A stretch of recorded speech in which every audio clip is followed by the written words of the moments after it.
The Hearthian ship was a speck in space, cruising over a gently stirring sea of green clouds.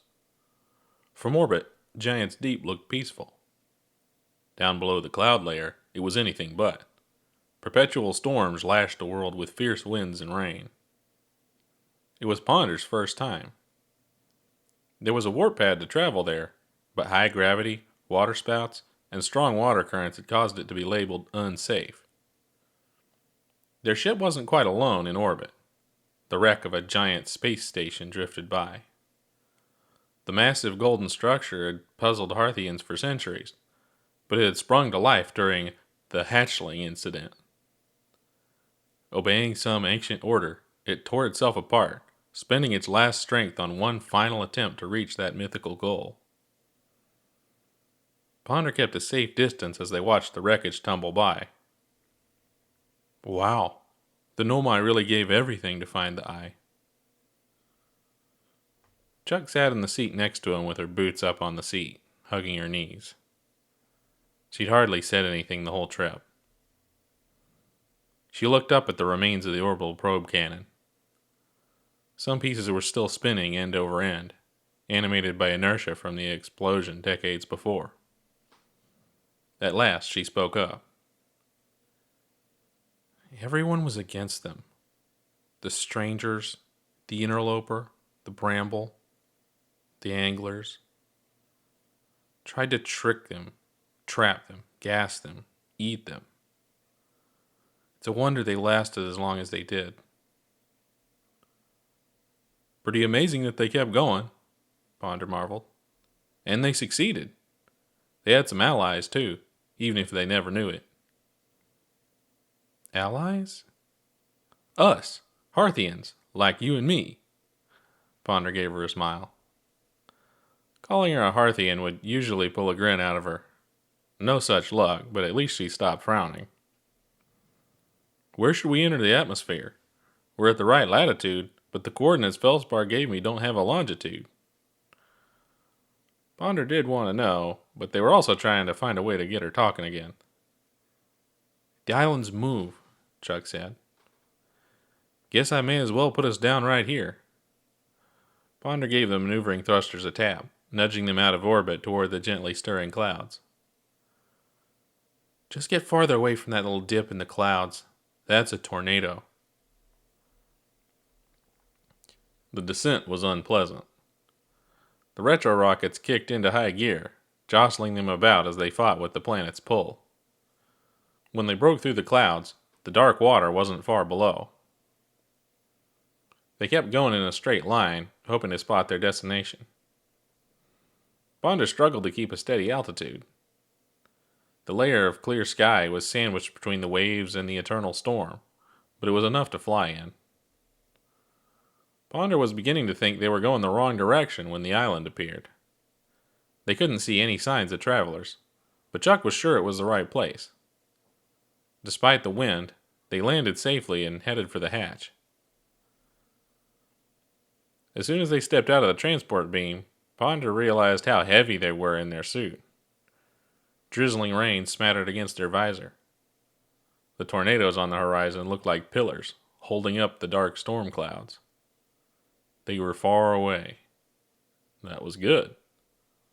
All in all, a lovely day on Giant's Deep. Ponder was a bit surprised to see so many trees. They weren't the pine trees at home, but trees made everything more friendly. Nice to know there was at least a little oxygen. Chuck wore the same outfit as usual, even on an alien planet. She didn't need any gadgets to keep her safe. Must be handy. It's on the other end of the island. Follow me. She gestured to a cave opening. Ponder turned on their flashlight. She led the way through the caves to the other side of the rocky hill, where Gabbro's campsite might be. They were careful to go the doesn't kill you way, not the path crusted with ghost matter. Ponder was breathing heavy by the time they arrived. Going for a walk is quite a workout in this place. They emerged overlooking a stony beach. Gabbro referred to it as an island paradise, but it still seemed gloomy. Chuck looked around, spotting familiar landmarks. Are we in the right place? I don't see any sign of them, Ponder said. Yeah, this is it. She pointed a ways along the slope. There's Gabbro's fire pit. Ponder took a few more plodding steps to go and have a look. Just a circle of rocks, some scattered sticks, and wet ash. And a little something else. A bottle was wedged between the rocks of the fire pit. Ponder picked it up and saw a piece of paper inside. Hey, look! They left us a message. They held it up so they both could see it. The message in the bottle read, Gone to Rybek's ring. Be back soon. Do you know where that is? Ponder asked. Chuck put her tentacles under her chin and thought about it. I might. Well, they said they'd be back soon. If it's all the same to you, maybe we could, take a breather. Ponder sat down on a rock that Gabbro might have sat on. Whew. Chuck let out a gust of breath. I thought it was just me. She sat down cross-legged at first. Then she laid on her back, allowing her head to rest on the ground. That's probably where her center of mass is. This was the first time Ponder had seen her winded. Then again, they hated to think what she must weigh here. They sat there, in the breeze and the lazily dripping rain. Ponder tried to meditate like Gabbro. If it was supposed to be super peaceful, then it didn't work. There was still a storm going, and Ponder thought they would feel a lot better if they were able to fix some of what they'd messed up. But what if that wasn't possible? Should they just try to forget it? They rested a while, and still no Gabbro. Chuck sat up. Hey, want to go for a swim? While we're waiting. Ponder's wide eyes scanned the choppy, bottomless ocean and looked at her like she was crazy. Their befuddlement made Chuck smile. The Hearthian smiled back. It was a chance to explore. Sure, why not? There were many reasons why visitors are told to stay out of the water. Strong currents, pressure, limited oxygen, and there were rumors of tentacled sea monsters. Well, Ponder figured, they already had one of those. Once they got out on the beach, they could see that it was more of an edge. Ponder peered down from the top of the drop-off and felt something similar to a fear of heights. There was no wading in to check the water.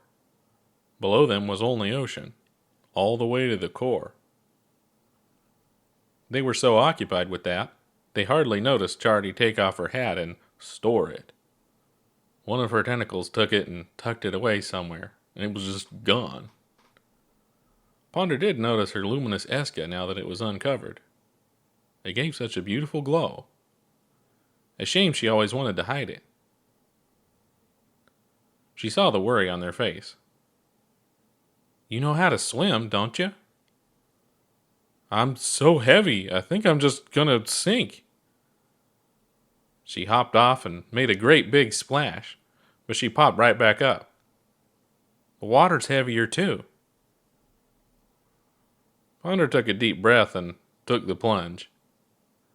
They found they were a bit more buoyant than they expected. Their first attempt to swim had them flopping on the surface. It wasn't so bad, especially in a suit built to withstand outer space. The island bobbed and rocked in the water. Best to paddle away from it. Hate to take a bonk from a landmass. Waves slapped against their visor. Eep! Something tugged their leg. It was Chuck, of course. She just popped up to say, Come on, it's better below. And then she disappeared again. Ponder rolled over and looked into the murky depths. They could see Chuck clearly by her light. They fired the jets on the back of their suit to push down under the waves. Once the current grabbed onto him, it was far easier to stay underwater. Feldspar's little Chardine was swimming about effortlessly. The long tentacles of her hair flared out in all directions and propelled her forward like a squid or a jellyfish. Ponder caught up to her with a mixture of swimming and suit propulsion. The suit's onboard thrusters left plumes of bubbles behind him. Now that they were side by side, Chuck gave him a pleased look. She waved her tentacled hand across the scene and moved her mouth as if saying something. "See? Nice down here," she seemed to say. It wasn't quite welcoming, but it was certainly calmer below the surface. The water's steady flow was far less chaotic than the wind and waves. From below, the waves made a mesmerizing dance at glassy patterns, filtering the emerald haze above. The murky horizon of the water was far less comforting. Anything could be out there. Visibility dropped off steeply after 30 meters, and below them was a dark void. Well, not quite a void. Something was passing by, almost as if they were passing over the ocean floor, but Ponder knew there was no ocean floor. She swam around and explored, though to Ponder it all looked the same in every direction. They mostly just tried to keep up with her. They didn't really want to be alone down here. She pointed, and Ponder looked. Alien life forms, or rather, native life. Small squids cruised along, like thin little darts. None of them were longer than a hand. But that's not what Chuck was pointing at. Something bigger was coming. And Ponder chuckled when they saw what it was. A carp. A Timber Hearth cave carp. Some genius had the bright idea to release them into the ocean of their neighboring planet. Probably thought it would make a good fishing spot. That never panned out, since it wasn't safe to stay on Giant's Deep for very long. But against the odds, the carp survived and thrived. Maybe a little too well. There were more of them. They swam one behind the other, as if following some imaginary stream. One of them was as long as Ponder's whole arm. It was a harmless creature, but Ponder hoped they didn't grow any bigger than that. A mid-sized fish swam too close to Chuck. She opened her mouth and gulped in a huge volume of water, pulling in the unlucky carp. Ponder wasn't sure how they felt about seeing her hunting. It seemed so normal when she was eating fish at the dinner table, so what was the difference? Mostly the fact that it was so easy. It was for the best, though. She'd lost her appetite after the seed incident, so this was an improvement. She saw him looking at her, probably because of the flashlight. She gestured down and smiled. Ponder made a queasy face. Chuck smiled and swam down anyway. Well, to boldly go. Ponder followed her deeper, to see for himself what was moving down there. As they got deeper, they seemed to come closer to the bottom. But what was it made of? It wasn't a solid object, more like a tumbling, translucent surface. It was like looking down on whitewater rapids, only they were already underwater. This is that infamous shell of water currents that guards the core. Ponder wasn't sure if it was going the opposite direction as the upper current, or simply at a different speed, but the effect was the same. There was something beyond it, too. Faint red lights. Something with a similar luminescent power to the anglers roamed below. Whether or not they were dangerous, the barrier between them seemed impassable and... What was she doing? Chuck wanted them to keep going deeper? Toward the rushing barrier? She turned to make sure they were watching. She could tell they were worried. She swam down toward it like she would touch it, and then stopped moving. Then she just floated up. The barrier pushes anyone away. Chuck gave him a carefree shrug. If the current pulled down, it would be horrifying, but since it pushes up, it's harmless. She flashed a mischievous smile and dove down. This time she was really swimming hard, straining her tentacles to push as close to the barrier as possible. Then she hit the sweet spot, right in between the two currents. The opposing flows spun her. The playful water rolled her along over the top of the core. Laughing. She was laughing. It twirled her and carried her along for a bit, before gently returning her to the upper water column. She made her way back to Ponder, seeming quite proud of herself. She turned the planet's tidal forces into a fun little ride.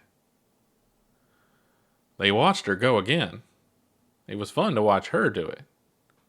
Then she wanted Ponder to give it a try. He didn't want to at first, but she didn't take no for an answer. Well, it seemed safe after all. Ponder couldn't get close enough by swimming down. They turned on the jets to full power, getting closer, and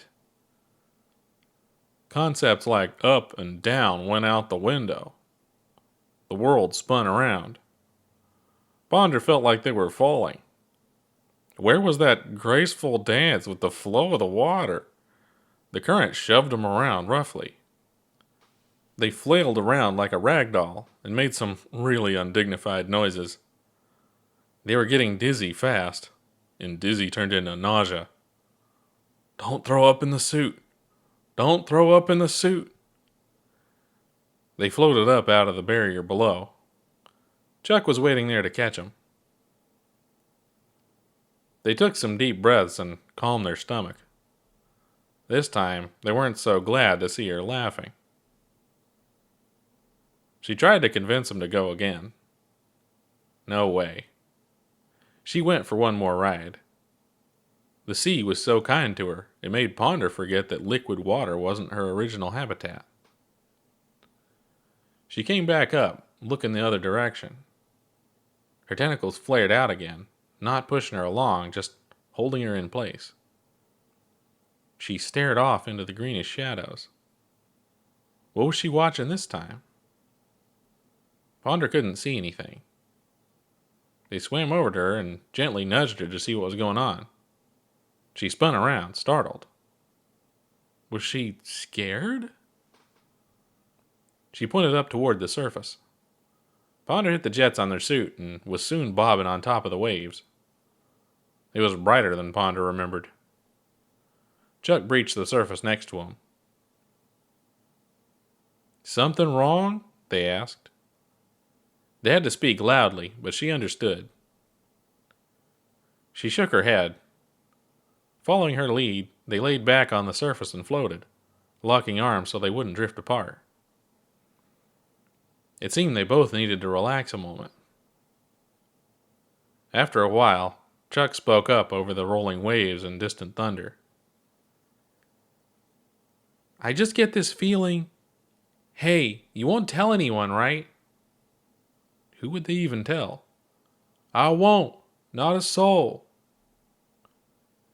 She confessed, sometimes, when it's dark and the water's murky, I get really scared that I'm going to run into something big and hungry. It was hard for Ponder to take that seriously. But you're an anglerfish. What would you be scared of? A bigger angler, she answered. That was a spooky thought. Even though there weren't any other anglers there, they could see how that could be intimidating. I mean, there's almost certainly not. No one's ever seen, but surely not. Yikes. Better to not think about it. Still, kind of sad that she was her own boogeyman. Were you scared? She asked. Not really, Ponder answered, surprised that it was true. Nothing bad can happen to me. Not with you around. There was a pause. I make you feel safer? Yeah, they answered plainly. Huh, was all she could reply. After mulling that over, she said, You know what? You do too. That was a nice thought. They floated on a more pleasant vibe. They accepted the waves and got more at peace with the universe, Gabbro style. A thicker swirl of storm clouds came into view. Hey, Ponder said, pointing to the horizon. You see that water spout? Chuck did see it, and it was closer than before. It was coming toward him, but moving to the side as well. It's gonna miss us. I think it's going to the island, Ponder observed. Where the ship is. That sunk in for a moment. They gave each other a panicked look of realization. The island! We have to get back to the island! They swam as fast as they could. Forget about Gabbro's campsite. They made a beeline for where they'd left the ship. Ponder fired their jets, and while the jets were cooling, they did their best breaststroke on the surface. Why'd they wander so far from shore? With the storm cell looming, Ponder reached the bank. They tried to climb up, but it was harder than it looked. Their hands slipped on the wet rocks, and they fell back in the water. Where was Chuck?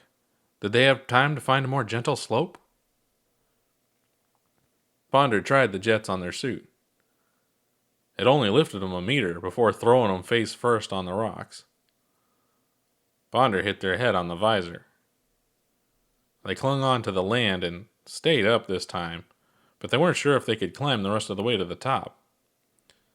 The jets were running out of fuel and gravity was just too strong. Chuck hauled herself up out of the ocean. Her arms seemed to extend, and the tentacles of her hands separated to coil around small outcrops of rock. She saw Ponder struggling. Before they could figure out what was happening, Ponder was lifted into the air. Chuck stretched more tentacles out to carry them up the embankment and place them at the top. The wind roared. Chuck was still in process of oozing her way up the slope. Apparently, it was easier for her to pick up Ponder than to lift her own weight. Ponder instinctively offered her a hand up, although it was stupid in hindsight. She shook her head. The ship! They understood, and power walked toward the glowing lights of the lift. They wanted to run, but they couldn't on this planet. The Nomai transport ring usually seemed like a luxury. This time it was a necessity. Ponder wouldn't have been able to climb up a ladder in time under these conditions. Finally, up into the ship. Ponder stumbled and rushed into the cockpit. The wind outside was deafening. Computer on, fuel open, skip checks, skip status. They flicked the toggles to warm the engines. While that was working, they latched into the harness. Might be a bumpy ride. Behind him, the awful din muffled as Chuck closed the hatch. Ponder reached for the booster, hurrying to launch them away from trouble. Don't take off, Chuck yelled from the back. It's too late. She raced to the cockpit and shot out tentacles, anchoring herself to the frame. There was no time to strap in.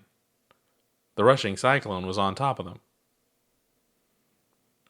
The ship lifted up on one side and started to float up toward the funnel's pole. Push down! Down! It went against Ponder's instincts, but they trusted her experience. They fired up the maneuvering thruster on the top of the craft. Bump, bump!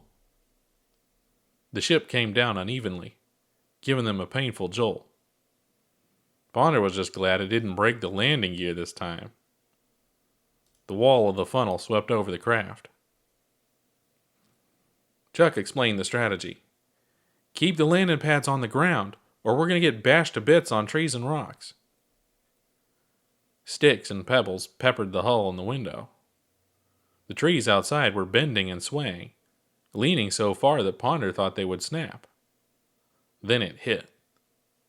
They couldn't see anything through the rapidly whirling clouds. The instruments were going haywire. The wind lifted the port side off the ground a couple times before Ponder forced it back down. The thunk and the impact was the only proof that the island was still there. Even though they were in contact with the ground, vertigo took hold. Ponder sensed a strong acceleration, like the launch thrusters at full burn. What was happening? Ponder fought with the wind and held the ship down all the way until... Huh?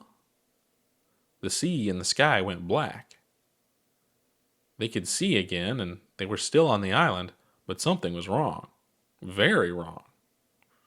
Looking through the trees, Ponder had an unobstructed view of black space and bright stars.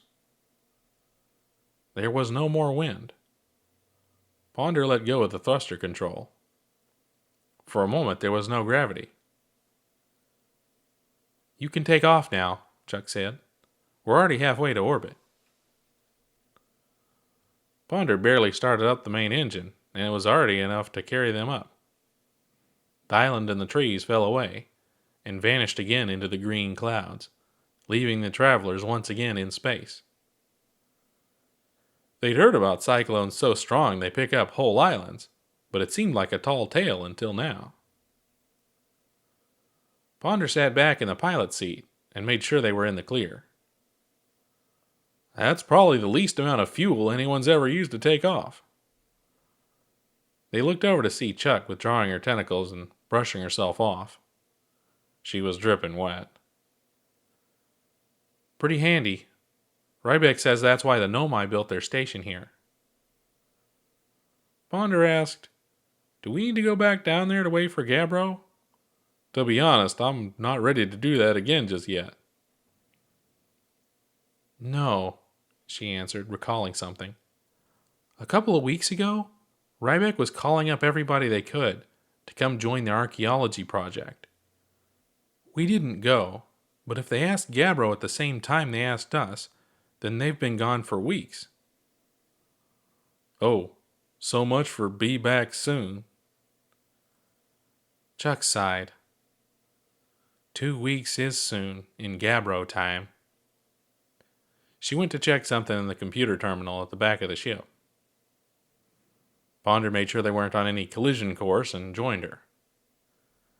They were by the equipment rack, so they went ahead and refilled their oxygen. Doesn't hurt to be safe. She toggled through a series of navigation logs. "If they went where I think they did, I might be able to find it." It was already filling up with records of all Ponder's training launches. She went back, way back, the old files that were about to be deleted to save storage. This one. She opened up a log of a strange voyage. The ship had taken off from Brittle Hollow and flown up above the orbital plane of the solar system. The journey ended abruptly in empty space. She pointed to the blank patch of nothing. "That's where they are."